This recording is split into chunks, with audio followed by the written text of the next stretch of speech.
For those of you who are Muslims, I want you to read the history of Islam. And there are 4 caliphs in the early days of Islam: Omar, Abu Bakr, and Uthman. And the 4th one of them was Ali, about whom the split between Sunni and Shia came about.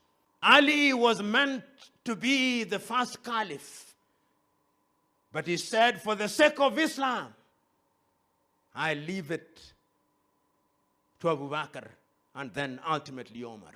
A good leader must be able to surrender for the overall good.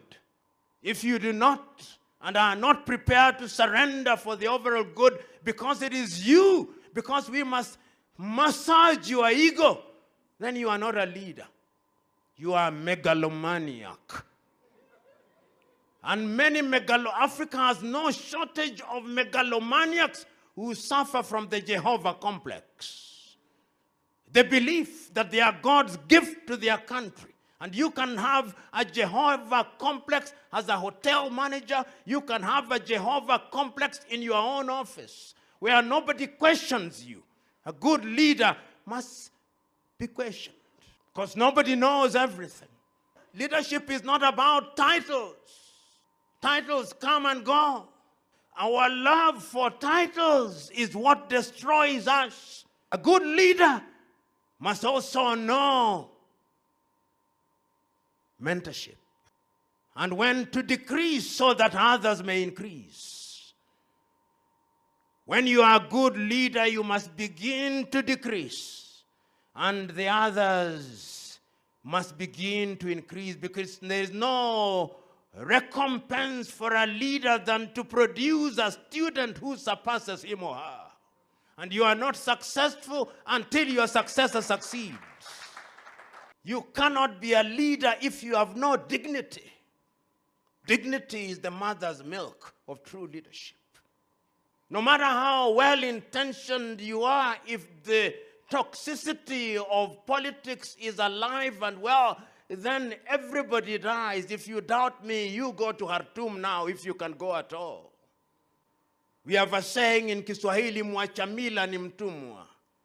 If you abandon your culture, you become a slave. If Africa is going to realize the potential, the positive aspects of our culture must be given their pride of place. I was asked the day before yesterday, what is the dominating system of government in Africa? And I said, it is kakistocratic kleptocracy. And I had to break it down. I tell them, kakistocracy is a government led by your very worst. And kleptocracy is a government led by thieves like Mobutu Sese Seko Kukumbendu Wanzambanga. Leadership must not be selfish because it is all in vain. If you want to lead with no excuse, you should have no burden. Today, the problem of Africa are men and women who occupy positions of leadership and influence who are greedy. And you remember many times people ask, are they not satisfied? Greed does not ask that question because greed is insatiable. Greed can never be satisfied. One of our problems, because we don't trust each other, even when we are called upon to enter into an election, we can't print our own ballots. And when we are called upon to count 8 million votes in Kenya, we can't count. And the United States of America counts 80 million votes in one night. In Kenya, we can't count 8 for 2 weeks. And even when we have counted, we don't trust our counting. Leadership is about trust, vigilance, and verification.